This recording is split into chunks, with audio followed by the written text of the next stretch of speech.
Hi guys, ಎಲ್ಲ P D O ಮತ್ತು K S ಆಸ್ಪಿರೆಂಟ್ಸ್ಗೆ ಈ ವಿಡಿಯೋ ಎಕ್ಸಾಮ್ಸ್ ಒಂದ್ರ ಮೇಲೆ ಒಂದು ಹತ್ತಿರ ಬರ್ತಾನೆ ಇದೆ. ಪಿ ಡಿ ಒ ಎಕ್ಸಾಮ್ ಬಂದುಬಿಟ್ಟು 7ನೇ ತಾರೀಕು ಲ್ಯಾಂಗ್ವೇಜ್ ಪೇಪರ್ ಇದೆ, 8ನೇ ತಾರೀಕಿಗೆ ಜನರಲ್ ಪೇಪರ್ 1 ಮತ್ತು ಜನರಲ್ ಪೇಪರ್ 2 ಇದೆ. ಅದಾದಮೇಲೆ KPSC 29ಕ್ಕೆ KS ಎಕ್ಸಾಮ್ ಕಂಡಕ್ಟ್ ಮಾಡೋಕ್ಕೆ ಸಿದ್ಧತೆ ಪಡಿಸಿದೆ. ಬಟ್ ಈಗ ಪ್ರಾಬ್ಲಮ್ ಆಗಿರೋದು ಏನಂದರೆ, ತುಂಬ ಜನ ಹಳೆ ಎಕ್ಸಾಮ್ ಏನು ಕಂಡಕ್ಟ್ ಮಾಡಿದ್ರಿ ಆಗಸ್ಟ್ ಮಂತಲ್ಲಿ, ಅದೇ ಎಕ್ಸಾಮ್ನ ರಿಸಲ್ಟ್ನ ಪಬ್ಲಿಷ್ ಮಾಡಿ ಆ ಎಕ್ಸಾಮ್ ಸರಿಯಾಗೇ ಇತ್ತು ಅಂತ ಕೋರ್ಟ್ಗೆ ಅಪೀಲ್ ಹೋಗಿದ್ದಾರೆ. ಕೋರ್ಟ್ ಅದ್ರ ಬಗ್ಗೆ ಡಿಸಿಷನ್ ಕೊಡೋ ಅದರಲ್ಲಿ ಬಾಕಿ ಇದೆ. ಈಗ ಪ್ರಾಬ್ಲಮ್ ಏನಾಗುತ್ತೆ ಅಂದರೆ, ಈಗ ತುಂಬ ಜನ ಒಳ್ಳೆ ಸ್ಕೋರ್ ಮಾಡಿರ್ತಾರೆ ಹಳೆ ಪೇಪರಲ್ಲಿ.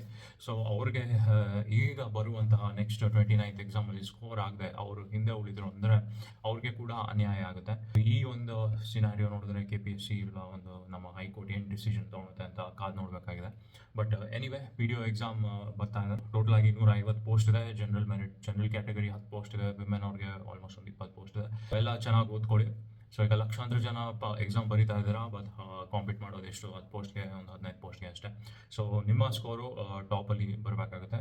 ಕಟ್ ಆಫ್ಸ್ ಬಗ್ಗೆ ಅರ್ಲಿಯಾಗೆ ಮಾತಾಡೋದಂದರೆ, ನೀವು 2 ಪೇಪರಲ್ಲೂ ಒಂದು 70+ ತೆಗೆದ್ರೆ ಒಂದು ಚಾನ್ಸ್ ಇರುತ್ತೆ.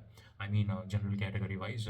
ಮಿಕ್ಕಿದ್ದು ಒಂದು 60-65 ಒಳಗಡೆ ಬಂದರೆ ನೀವು ಒಂದು ಈ ಪೇಪರ್ಗೆ ಇಲ್ಲ ಈ ಒಂದು ಎಕ್ಸಾಮಲ್ಲಿ ಚಾನ್ಸ್ ಇಟ್ಕೋಬೋದು ಅಂತ ನನ್ನೊಂದು ಅಭಿಪ್ರಾಯ. ಎಲ್ಲರೂ ಚೆನ್ನಾಗಿ ಓದಿ, ಕರೆಂಟ್ ಅಫೇರ್ಸ್ ಆಗಿರ್ಬೋದು, ಇಲ್ಲ RDPR ಸೆಕೆಂಡ್ ಪೇಪರ್ಗೆ ತುಂಬ ಯೂಟ್ಯೂಬಲ್ಲಿ ವೀಡಿಯೋಸ್ ಇದೆ. ಅದನ್ನೆಲ್ಲ ಚೆನ್ನಾಗಿ ನೋಡಿಕೊಂಡು ತಯಾರಿ ಮಾಡಿಕೊಂಡು ಹೋಗಿ. Wish you all the best. And PDO exam hall tickets ಕೂಡ ಆಲ್ರೆಡಿ ಬಿಟ್ಟಿದ್ದಾರೆ. ಸೆಂಟರ್ಸ್ ತುಂಬ ದೂರ ಹಾಕಿದ್ದಾರೆ. ನನಗೆ ಕೂಡ, ನಾನಿರೋದು ಬೆಂಗಳೂರು ಯಲಹಂಕ, ನನಗೆ ಬಿದ್ದಿರುವಂಥ ಸೆಂಟರ್ ತುಮಕೂರು. ಅಲ್ಲೇ ಹೋಗಿ ಉಳ್ಕೋಬೇಕಾಗುತ್ತೆ ಅನಿಸುತ್ತೆ.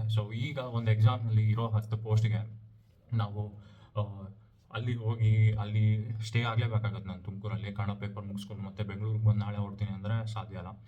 ಈಗ ಒಂದು ಎಕ್ಸಾಮ್ಗೆ ನಾವು ಅಟ್ಲೀಸ್ಟ್ ಈಗ ನನಗೊಂದು ಟ್ರಾವೆಲಿಂಗ್ ಒಂದು 200 ರೂಪಾಯಿ ಒನ್ ವೇ ಅಂತ ಇಟ್ಕೊಳ್ಳಿ.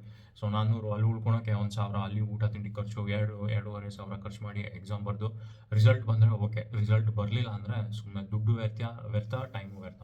ಈ ಥರ ಮಾಡೋದು ತುಂಬ ಅನ್ಯಾಯ. KPSC ಸೆಂಟರ್ಸ್ನ ಆದಷ್ಟು ಹತ್ರನೇ ಕೊಡಲಿ. ನನಗೆ ಯಾಕೋ ಓಕೆ ತುಮಕೂರು ಬಿದ್ದಿದೆ, ಇನ್ನೊಬ್ರು ಹುಬ್ಳಿ, ಧಾರವಾಡ ಆ ಕಡೆ ಎಲ್ಲ ಓಡಾಡಬೇಕಾಗುತ್ತೆ. KPSC KS ಎಕ್ಸಾಮ್ಗೆ ಸೆಂಟರ್ಸ್ ಹತ್ರ ಕೊಡಿ. ನಮಗೂ ಡಿಸ್ಟರ್ಬೆನ್ಸ್ ಆಗುತ್ತೆ. ಓದಿರ್ತೀವಿ ಮತ್ತು ಅಲ್ಲೋಗಿ ಮಳೆಗಾಲ ಬೇರೆ, ಈ ಮಳೆಯಲ್ಲಿ ಅಷ್ಟು ದೂರ ಹೋಗಿ ಅದೊಂದು ನಮ್ಮ ಮೈಂಡ್ ಸೆಟ್ನ ಸರಿಯಾಗಿ ಇಟ್ಕೊಂಡು ಎಕ್ಸಾಮ್ ಬರೆಯೋದೇ ಒಂದು ದೊಡ್ಡ ಡಿಫಿಕಲ್ಟಿ.